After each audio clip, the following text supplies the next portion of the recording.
how to get high-performing people without having to constantly remind them about everything.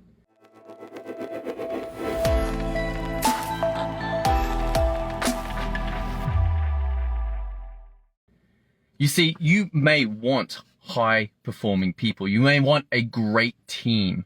You may want people who remember to do things over and over accurately.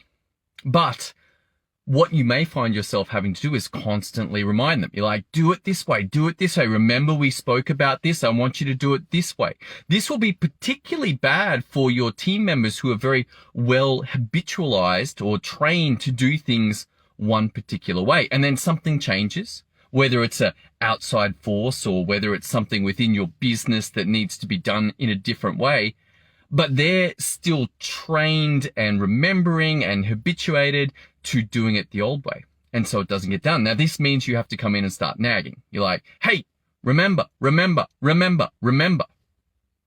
And this isn't just for changes. This is also in your training.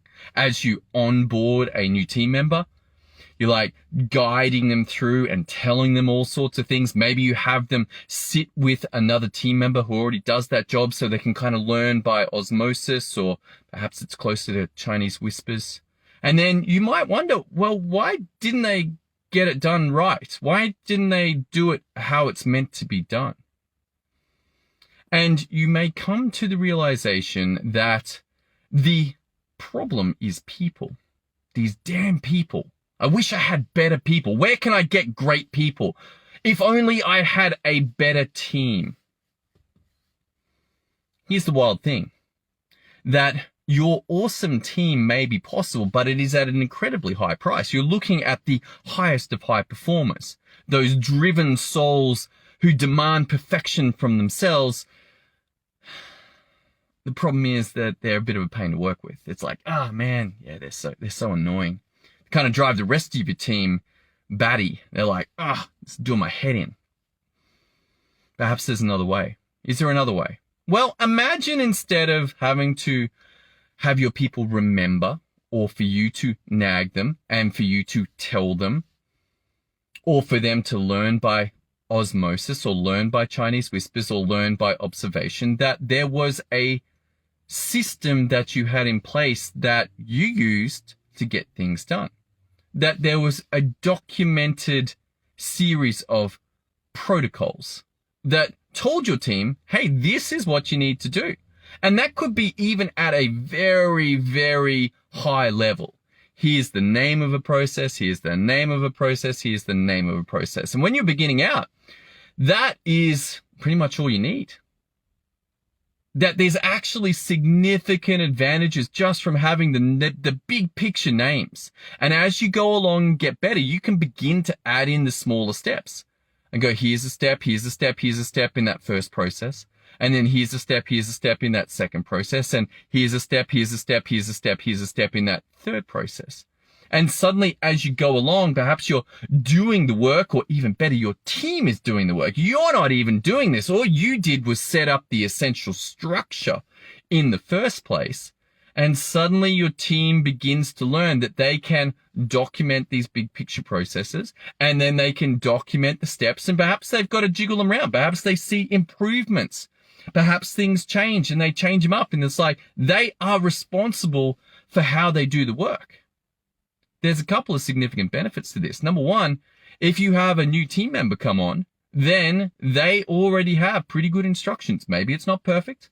You know, we're not talking about move, right click here and do this and do that. You may get to that level on a system that is proven to work, and that you know that the results that that system generates is done every time. You're like, okay, yeah, let's bring this through to fine level details so that someone who's never done that task before can go through and successfully do it. Sure, they won't be as quick as somebody who does it every day, but nonetheless, if you are desperate to get someone into that job, to get it done because there's a deadline, then you can pull them out of something that's not so urgent and say, hey, you come and help here.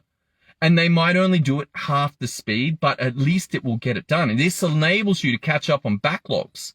You can redeploy your team because your team is not specialized by the fact that they're the only ones who know how to do the stuff. If it's written down, now your team is what's called redundant, which sounds bad, but it's not. Redundant means that you can pull a team member out of one section in your business and redeploy them, and that they will be able to successfully achieve that work to the same high standard. Why? Because it's written down. They're just following the instructions. Think Lego. I can get a 7-year-old to take a box of Lego and build a pretty good approximation, if not perfectly accurate, version of that Lego. You think work's different, but 90, 95, 99% of work is not. It's the same thing over and over and over and over again. And whether it's done daily and weekly or monthly or yearly or just on demand, there are a series of steps that must be taken in order to go from an input to an output, to go from raw materials to a finished product.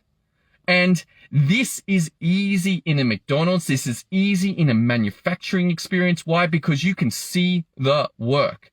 But as you move into more knowledge work, now it becomes more challenging. Why? Because the work becomes unseen unless you document it, unless you have a way of tracking what's getting done. And yes, there is an overhead to this.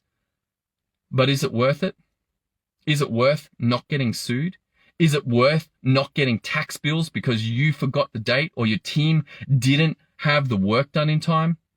Is it worth knowing that your team is operating at peak performance? This can only come with documentation. You are not going to get it through Chinese whispers and having people teach other people about what the job is. Too much change is coming through. Your ability to cope with change when everything is spoken then relies on people remembering, and people are not very good at remembering right now. We have been indoctrinated and trained into a world that is instant, that is fast-paced. There's just scrolls of information. And that means that your people at work are not able to remember the changes from 3 weeks ago, from 6 weeks ago, from 8 weeks ago at that meeting. It just will not happen. And so they end up troubleshooting and problem solving every time they do the damn work, which kind of works, but it is slow, it is error prone, and it opens you up to significant downside risk. You got to be able to manage your projects, and you got to have documentation. These are the critical factors for systemization in your business, and you do that and suddenly you can get by with significantly less people, with way less risk of catastrophic loss, and you can have a massive strategic advantage over your competition. If that's something that interests you, if you're like, you know what, I'm sick of being burnt out, frustrated, telling my team what to do.